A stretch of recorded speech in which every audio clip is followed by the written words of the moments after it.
Hi guys, welcome back to another It's Just Ray with me, Raylene Challoner. I want to talk to you today about poverty culture. What? Poverty culture? Yes, it's a thing. Who knew? I'll tell you who knew. Dr. Ruby Payne, that's who. When we first moved down here, someone gave us her book, and it's called A Framework for Understanding Poverty. It was a godsend. For any of you who know of someone who may be working with the at-risk population, maybe they're choosing to live in the inner city just to try and make a difference. Maybe they're a social worker, maybe they're a foster parent, and that is not to say that all foster kids who are in foster care are from generational poverty, but a large percentage of them are. And it would be so beneficial to any of those people if they read this book.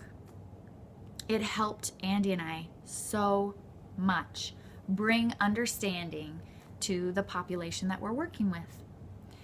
One of the things that she does in her book is she gives a chart. I'm going to show you because it's listed like this. Can you see? And she lists what she calls hidden rules among the classes. So she gives you a list of poverty culture, hidden rules, middle class culture, hidden rules, and wealth, hidden rules. And she kind of lists them out in a graph. And the first hidden rule that she highlights in poverty culture is possessions. A person in poverty culture, according to Ruby Payne, and also according to a lot of our cultural research, is that a person in poverty culture views people as possessions. Someone in middle class culture, someone such as myself, views things as possessions. And if you just read that kind of blankly with no background, you think, okay, people as possessions, that's kind of weird. But I'm going to give you a little story. When we first moved down here, actually, no, it was before we moved down here. When we were foster parents, our first sibling group, we had 3 kids from the same family. We were building a relationship with their mother. And she had asked me to take her to a health clinic down here on Martin Luther King Drive. And so I did. And there we're sitting in the health clinic, and I'm looking around and I'm seeing all these young girls, I mean teenagers. And some of them had 2, 3 babies already.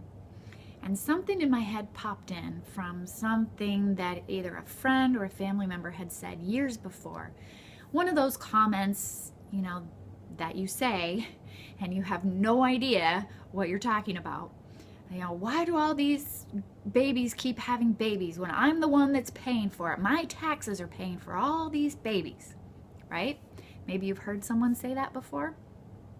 So that thought popped into my head, and I thought, you know what?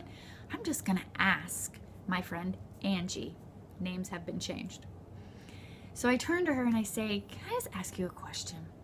I'm seeing all these young girls, and they've got multiple kids already, and some of my friends and my family members would say that these girls are just having all these babies for the money.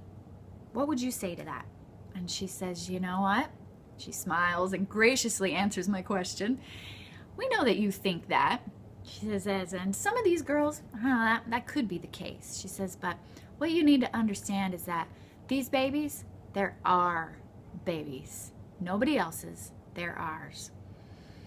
And I said, okay, I can understand that, except currently I am raising your babies. So what do you have to say about that? And she says, oh yeah, you're taking care of them, but they'll never be yours. They're mine. I thought, oh yeah, okay, good point. They will always be yours. I can understand that. And then having read Ruby Payne's book later, that became more clear to me, how someone in poverty culture views people as possessions. Because she said to me, you've got all your stuff. You've got your houses and your cars and your education and all your clothes. but we got our babies. Yeah, okay. And then I said, but what, why so many for some of these girls when quite honestly it seems like they can't even take care of themselves? And she says, well, what you got to understand is, you see, when you've got 2 or 3 babies, some guy walking by, he'd be like, ooh, girl, you must be good at something. And that's the rated G version of what she said. I thought, oh, okay, that makes sense to me. Yeah, I could see that. And then she says, and other girls see you, and they'd be like, oh, she got 2 babies, but I got 3, I got 4, right? And so what she was kind of trying to tell me was there's a rating system with how many babies you have. Now, whether or not that makes sense to you and I in our middle class culture and with our worldview really doesn't matter, because it is what it is. And then I thought, you know what? We do the same thing in middle class culture, don't we? If we're honest, stop and think about it.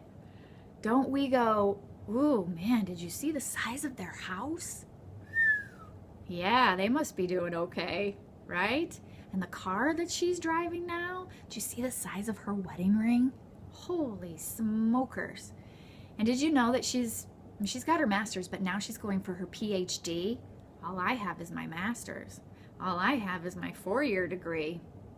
And we rate, right? By our possessions, our education, our stuff, our things. Do the exact same thing as someone in poverty culture. Not so different. Anyway, in the next few It's Just Rays, we're going to talk a little bit more about the hidden rules among the classes. I hope you find it interesting, fascinating, challenging. I guess I just want to hopefully help you find maybe some compassion, some understanding, some mercy, before we just throw out phrases like, why are these girls having so many babies? Or why don't they just go out and get a job? Because we'll find as we continue in this poverty culture series that we're doing, that it's not just as easy as that for someone in generational poverty to just go out and get a job. And when someone is having 2 or 3 babies, that there is actually a reason behind it. It might not make sense to you or I in middle class culture, but it sure does make sense to someone in poverty culture. All right, so that's it for today from me, Raylene Challoner, and It's Just Ray, and I'll see you next time. Bye for now. I'm gonna hit the little button. Okay, bye.